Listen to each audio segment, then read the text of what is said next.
Sebelum mulai pelajaran, kita berdoa terlebih dahulu.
Sebelum kita mulai pembelajaran hari ini, saya mau tanya dulu nih.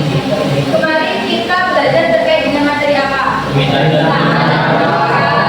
Ada yang bisa menjelaskan hukum permintaan itu seperti apa? Hukum permintaan. Ya, silakan. Hukum permintaan apabila harga naik, maka permintaan turun dan sebaliknya sehingga bersifat negatif karena berbanding terbalik. Oke, kalau hukum penawaran, ada tahu bunyi hukum penawaran? Ya, apabila harga turun penawaran turun. Oke, betul. Artinya kalian sudah memahami terkait dengan konsep permintaan dan penawaran. Hari ini kita akan melanjutkan ke materi berikutnya. Tapi sebelum itu, saya mau bertanya dulu ke kalian. Ini gambar apa? Terus ada promo. Ya betul, promo atau diskon. Siapa di sini yang pernah membeli barang-barang promo atau diskon? Nah, oke. Nah, waktu harga promo itu kan harga turun drastis ya. Kira-kira apa yang kalian lakukan sebagai konsumen atau pembeli ketika harga itu sedang promo? Membeli. Oke. Bisa jadi kalian itu membeli itu dalam jumlah yang banyak daripada biasanya karena harga sedang turun ya kan.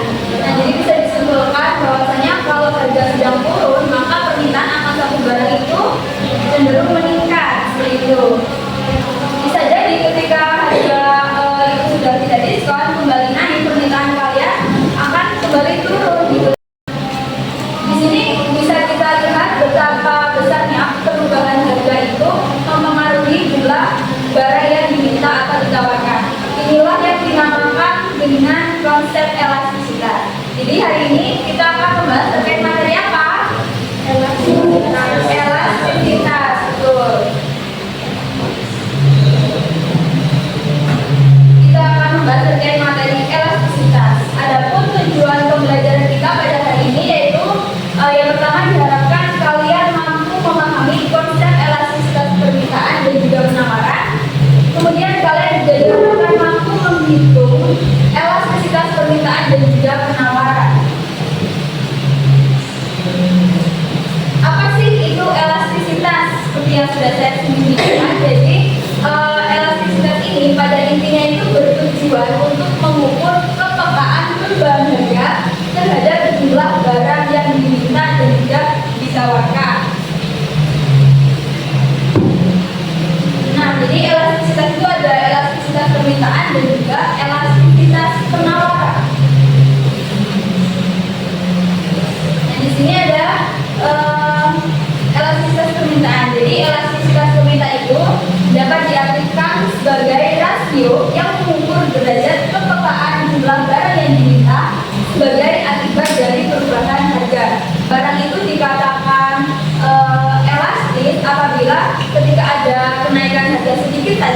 bisa mempengaruhi permintaan yang cukup besar gitu. Nah, sedangkan barang itu dikatakan inelastis atau tidak elastis apabila ada perubahan harga, tapi permintaan konsumen terhadap suatu barang tersebut relatif tetap gitu. Contohnya seperti ketika harga bahan pokok naik, kayak beras naik gitu kan ya. Ketika harga beras naik, permintaan konsumen akan beras itu kan tetap ya, meskipun terjadi kenaikan harga, konsumen kan tetap membeli beras karena beras memang kebutuhan pokok gitu. Kita lanjutkan. Nah, di sini ada faktor-faktor yang mempengaruhi elastisitas permintaan.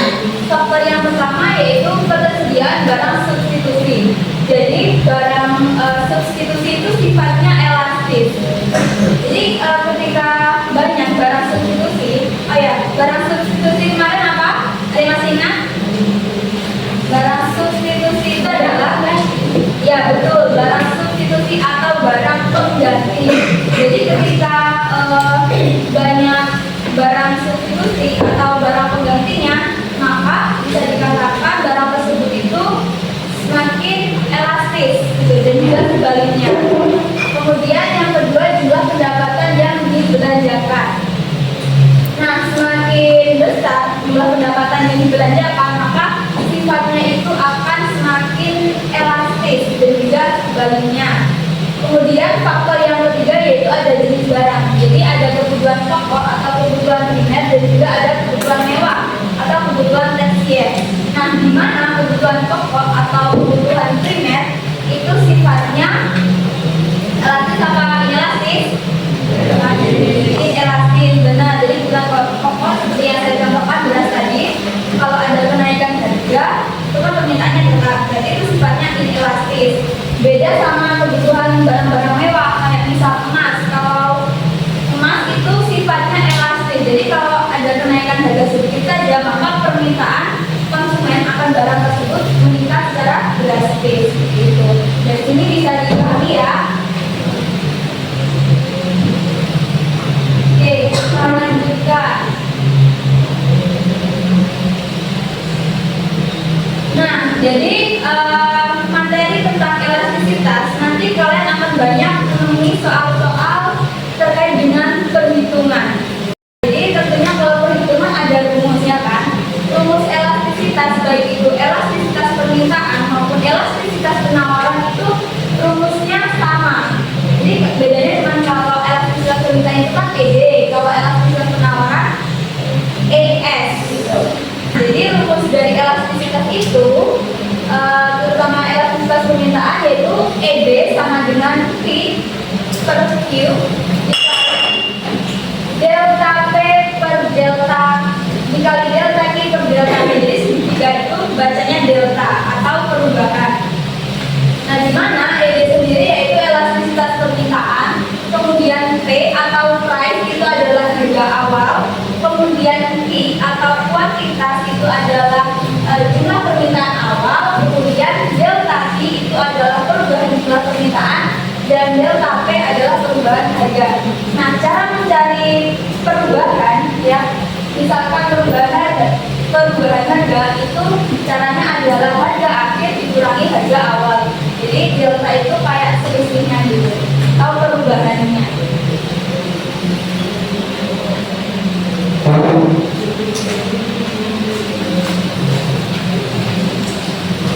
Oke, nah jadi nanti setelah kalian mengerjakan soal perhitungan nanti kan dapat hasilnya ya, dapat hasil. Nah, hasilnya itu dinamakan dengan nilai koefisien.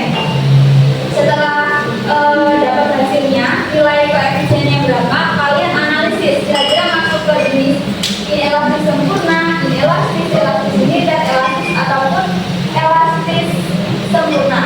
Jadi di sini ada macam-macam elastisitas permintaan, yaitu ada 5. Kalian harus paham ya ini bentuk-bentuknya seperti apa, kemudian nilai koefisiennya berapa, karena ini biasanya sering muncul pada saat ujian. Nah, jadi inelastis sempurna itu kalau nilai koefisien elastisitasnya sama dengan 0. Jadi E sama dengan 0, itu nilai koefisien elastisitasnya sama dengan 0.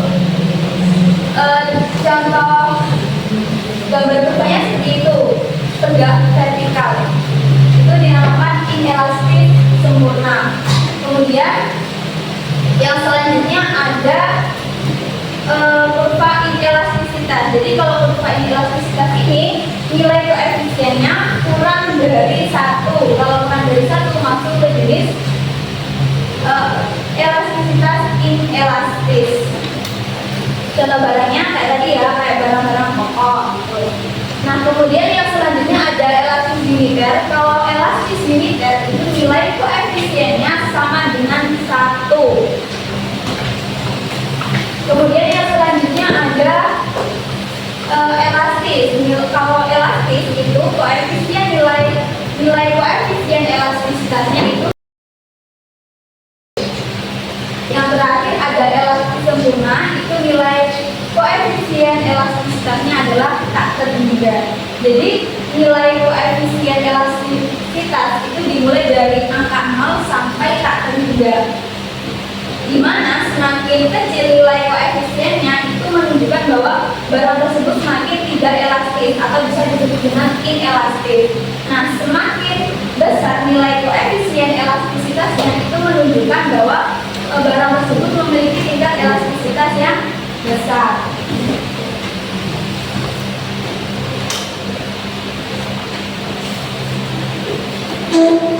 Nah, ini tadi yang tegak lurus tadi. Kurva elastisitas apa namanya?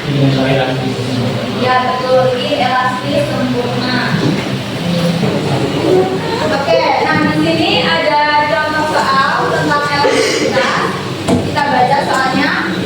Pada tingkat harga 10.000, barang yang diminta sebanyak 20 unit. Jika harga naik menjadi 12.000, jumlah barang yang diminta turun menjadi 18 unit. Hitunglah elastisitas permintaannya.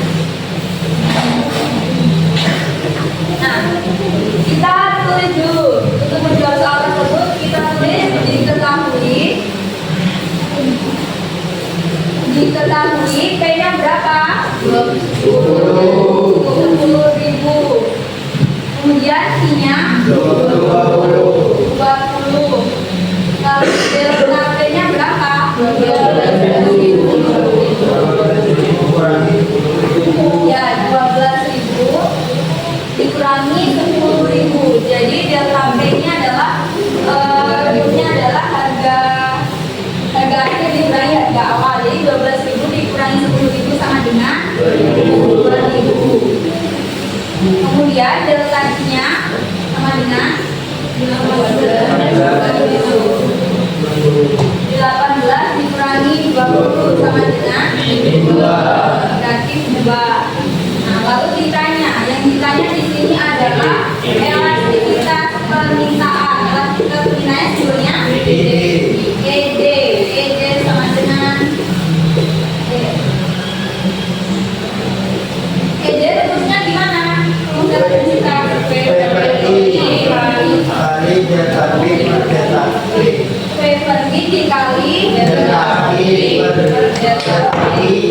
delta apa? Delta I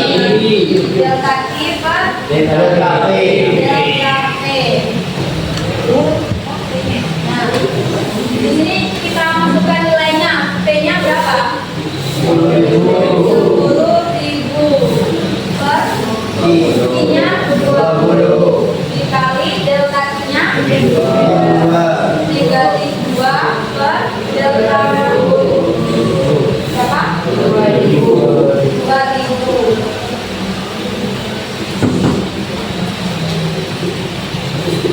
Nah, 10.000 dikali 32 min 20.000. Kemudian 20 dikali 2.000 40.000. Kemudian kita sederhanakan. Nah, untuk memudahkan kesimpulan 4 di dalam ini kita catat saja. Jadi tinggal 2 berempat. Kita perkecil 2 dibagi 2. 1 4 dibagi 2. 1 dibagi 2 sama dengan berapa? 0,5.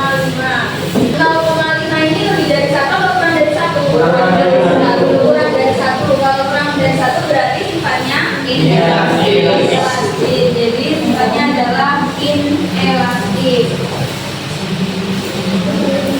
Karena 0,5 kurang dari 1. Dari sini bisa dipahami? Oke, kita lanjutkan. Nah ini gambar kurvanya ya, bisa dilihat pada saat harga 12 jumlah yang diminta adalah 18. Pada saat harganya turun menjadi 10, jumlah yang diminta naik menjadi 20. Nah selanjutnya di sini ada contoh soal. Silakan dibuka buku tugasnya, dikerjakan di buku tugas. Nanti yang bisa silakan maju ke depan untuk mengerjakan soal tersebut.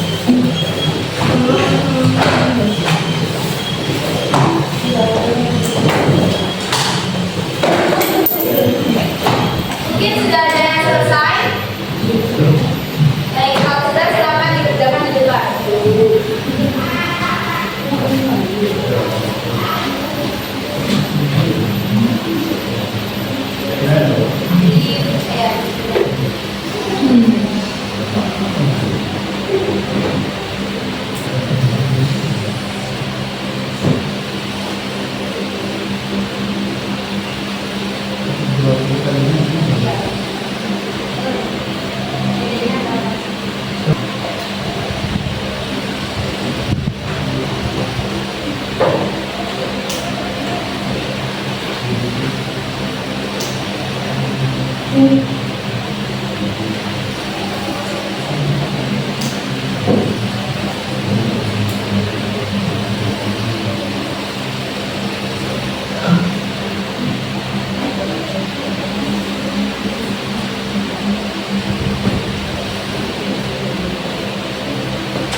Kita beri apresiasi pada diagram Adil karena sudah menjalankan di depan. Kita koreksi sama-sama ya. Diketahui ya kan, P atau harga awalnya di situ 60.000. Kemudian jumlah permintaan awalnya berapa? 20.000. Nah kemudian perubahan jumlah harga, maka disebutkan di satu kali disebutkan kalau begitu harga bawang merah di pasar stabil. Jadi kalau stabil kan tidak ada kenaikan. Kalau tidak ada kenaikan berarti harganya 0. Oke. Kemudian perubahan jumlah permintaannya, caranya tadi permintaan akhir dikurangi permintaan awal. Jadi 50 dikurangi 20 sama dengan 30. Kemudian yang ditanyakan adalah ED-nya atau elastisitas permintaan. Kita tulis di sini rumus ED sama dengan P per I dikali delta I per delta T. Nah, kemudian kita masukkan nilainya. T-nya tadi 60, kemudian I-nya 20 dikali delta I-nya 30, kemudian delta T-nya 0. Lalu 60.000 dikali 30 sama dengan 1.800.000. Kemudian 20 dikali 0 sama dengan 0. Nah, 1.800 dibagi 1.800.000 dibagi 0 berapa? 0 apa? Berapa? Oke, tak ketiga. Nah, jadi ya perlu diingat bahwasanya 0 itu tidak bisa dijadikan sebagai pembagi. Jadi berapapun nilainya, kalau dibagi 0 maka jawabannya tak terhingga. Coba kalian buka kalkulatornya. Berapapun nilainya, kalau kalian bagi dengan 0 pasti di situ nanti tulisannya kesalahan. Karena 0 ini tidak bisa dijadikan pembagi. Tapi kalau dijadikan pembilang bisa. Misal 0 dibagi 1.800 hasilnya berapa? 0 kalau dijadikan bilang bisa 0 dibagi berapapun nilainya hasilnya 0. Tapi kalau berapapun nilainya dibagi 0 hasilnya tak terhingga.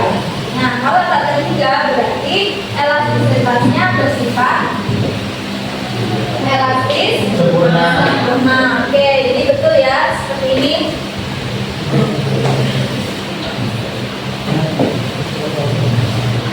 Kita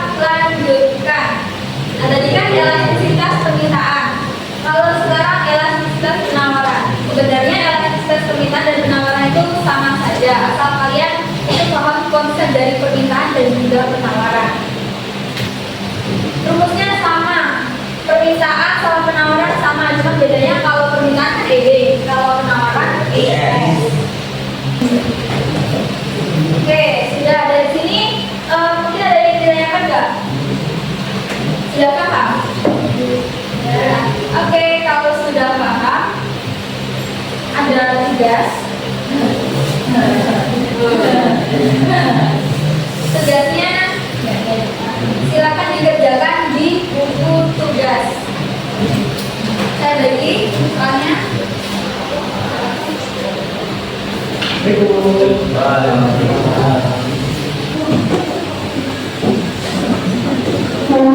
Ya mungkin sudah ada yang selesai, bisa dikumpulkan tugasnya.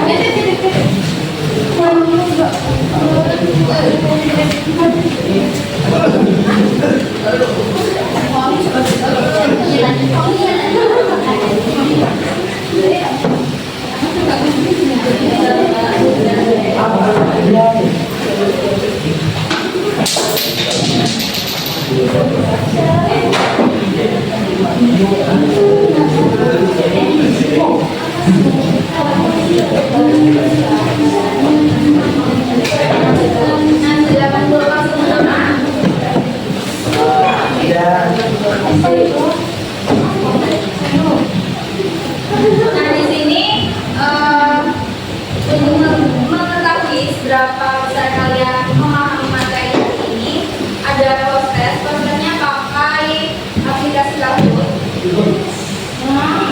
Silakan join semuanya. Kita join dulu. Saya masukkan pinnya yang di atas itu.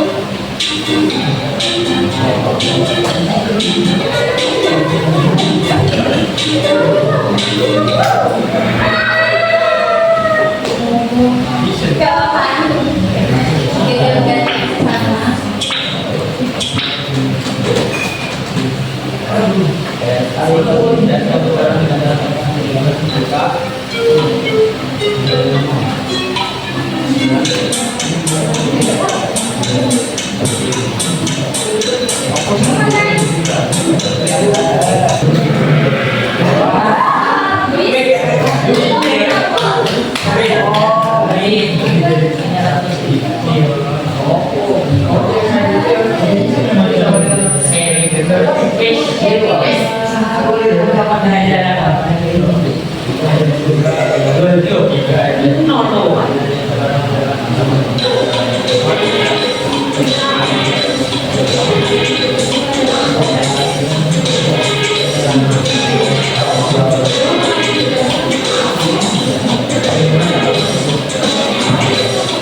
Sebelum saya akhiri, saya ingin bertanya, mungkin ada yang kurang paham atau ada yang ingin ditanyakan? Ya. Ada yang luar penggunaan dari elastisitas ini menjadi cara yang saya. Nah, jadi elastisitas ini, kegunaan dari elastisitas bagi kalian misalkan adalah seorang penjual, elastisitas ini tuh bisa kalian gunakan untuk menentukan strategi yang pas untuk menentukan harga jual. Jadi pada barang-barang yang sifatnya itu inelastis, kayak misal bahan-bahan pokok, kayak beras gitu, nah kalian bisa menjualnya dengan harga yang tinggi untuk memperoleh keuntungan gitu. Kemudian pada harga-harga yang pada barang-barang yang sifatnya itu elastis, kayak barang-barang mewah, kalian bisa menjual dengan kemudian informasi elastisitas saja ini juga bisa kalian gunakan untuk menentukan promosi, juga mengatur skor penjualan kalian. Itu bisa dipahami? Baik, mungkin ada yang ingin bertanya lagi? Gak ada ya? Jadi kalau sudah tidak ada, sebelum saya mengakhiri pembelajaran hari ini, ada yang bisa menyimpulkan pembelajaran kita? Ya, silakan. Dalam konteks ekonomi, elastisitas sering digunakan untuk menganalisis elastisitas juga. Sehingga elastisitas dapat diartikan sebagai ukuran seberapa besar perubahan harga atau pendapatan yang mempengaruhi permintaan dan penawaran. Jika elastisitas suatu barang itu lebih dari satu, maka barang tersebut bersifat elastis. Sebaliknya, jika elastisitas suatu barang kurang dari satu, berarti barang bersifat inelastis.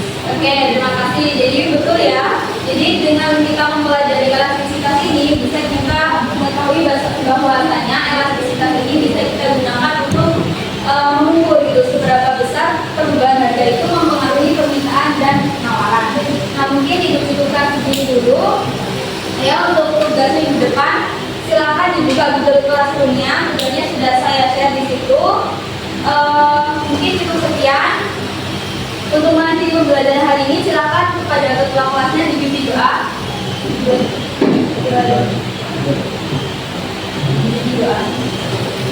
Sebelum kita ambil pelajaran ini, marilah berdoa terlebih dahulu. Doa mulai. Allahumma wa bihamdika asyhadu an la ilaha illa anta astaghfiruka wa atubu ilaik.